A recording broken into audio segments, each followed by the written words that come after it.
est parfois témoin de dramatiques mais involontaires concours de circonstances. Les images qui vont suivre sont très fortes. Non pas qu'elles soient insoutenables, au contraire, elles sont superbes. Mais pour être franc, je dois vous avouer qu'en rédaction, nous avons longuement hésité à vous les présenter. C'est l'histoire d'un exploit au risque savamment calculé, un exploit qui a commencé très bien et qui se termine tragiquement là où on l'attendait le moins. Avec l'accord des intéressés, bien sûr, nous avons finalement décidé de vous diffuser ce reportage de Roberto Bernasconi. Et si nous le faisons ce soir, c'est avant tout pour rendre hommage à tous ces passionnés qui ont décidé de brûler la vie par les deux bouts. Ok. Je vole jusqu'à 1500 mètres.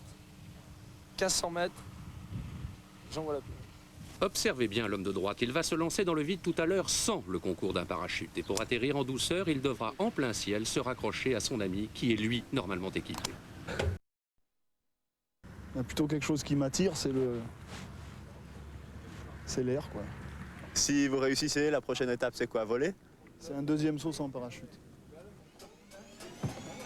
Avec à la clé, pour ces parachutistes venus en Suisse de la région lyonnaise, le désir de se surpasser à chaque fois et de toujours faire mieux. Une affaire de synchronisme et de sang-froid total qui se joue à la seconde, ici à 5000 mètres, au-dessus du lac de Bienne et qui a fait l'objet de 3 mois de répétition, tant au sol que dans les airs.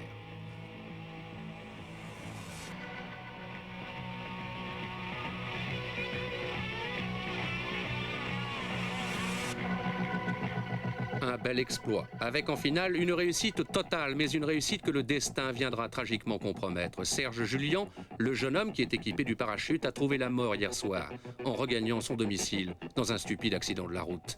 Mais comme si la vie devait aussitôt reprendre le dessus, sa jeune veuve devait donner naissance, aujourd'hui même, à une petite fille.